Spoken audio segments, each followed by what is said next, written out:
राधे राधे। आज हम बैसाख कृष्ण एकादशी, जिसका नाम बरूथिनी एकादशी है, उसकी कथा का विस्तार करने जा रहे हैं। ध्यानपूर्वक सुनिए। पांडव श्रेष्ठ धर्मराज युधिष्ठिर बोले, हे भगवान, बैसाख मास के कृष्ण पक्ष की एकादशी का क्या नाम है, उसकी विधि क्या है तथा उसके करने से क्या फल प्राप्त होता है, आप विस्तार पूर्वक मुझसे कहिए। श्री कृष्ण बोले, हे राजेश्वर, बैसाख मास के कृष्ण पक्ष की एकादशी का नाम बरूथिनी एकादशी है। यह सौभाग्य को देने वाली व सब पापों को नष्ट कर देने वाली करके मोक्ष प्रदान करने वाली है। इसका व्रत करने से मनुष्य के समस्त पाप नष्ट हो जाते हैं। इसका व्रत बहुत ही फल देने वाला है। इस व्रत को यदि कोई स्त्री करती है तो उसे सौभाग्य मिलता है। इसी बरूथिनी एकादशी के व्रत के प्रभाव से राजा मांधाता स्वर्ग को गए थे, उसी प्रकार धुंधुमार आदि भी स्वर्ग गए थे। बरूथिनी एकादशी का फल 10,000 वर्ष तक तप करने के बराबर होता है। शास्त्रों का लेखा हाथी घोड़ों भूमि दान को उत्तम कहता है, लेकिन भूमि से तिल दान, तिल से स्वर्ण दान और स्वर्ण से अन्न दान श्रेष्ठ है। अन्न से, कन्या से बरूथिनी एकादशी का व्रत श्रेष्ठ है।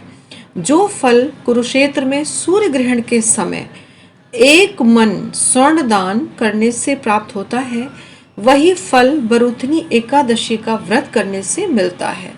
बरूथिनी एकादशी के व्रत को करने से मनुष्य इस लोक में सुख भोग कर अंत में स्वर्ग को प्राप्त करता है। अन्न दान के बराबर कोई दान नहीं है। शास्त्रों ने इसको कन्यादान के बराबर माना है। अन्नदान से देवता, पितृ और मनुष्य तीनों तृप्त हो जाते हैं।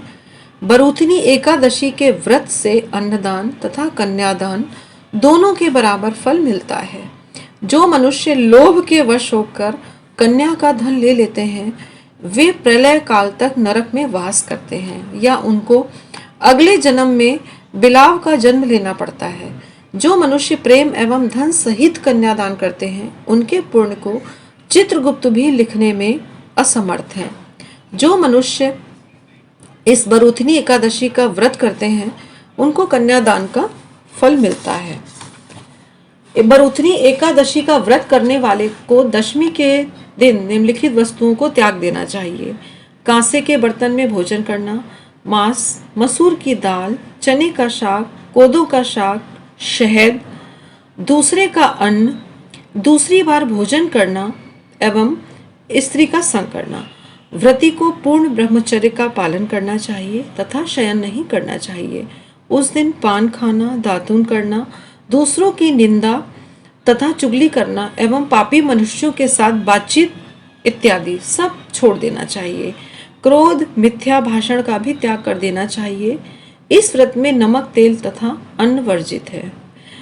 यह व्रत पूर्ण शुद्धता से व्रत करना चाहिए। श्री कृष्ण बोले, हे धर्मराज, अब मैं आपको पुराणों में वर्णित एक कथा सुनाता हूँ, ध्यान पूर्वक सुनिए।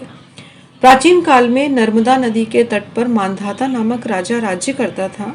राजकाज करते हुए भी वह अत्यंत दानशील और तपस्वी था। एक दिन वह जंगल में तपस्या कर रहा था। उसी समय एक जंगली भालू आकर उनका पैर चबाने लगा और थोड़ी देर बाद राजा को खींचकर वन में ले गया। तब राजा ने घबराकर तापस धर्म के अनुकूल हिंसा, क्रोध न करके करुण भाव से भगवान विष्णु से प्रार्थना की। राजा की पुकार सुनकर भक्त वत्सल भगवान श्री विष्णु प्रकट हुए और उन्होंने भालू को चक्र से मार डाला और राजा के प्राण बचाए। राजा का पैर भालू पहले ही खा चुका था, इससे राजा बहुत दुखी हुआ।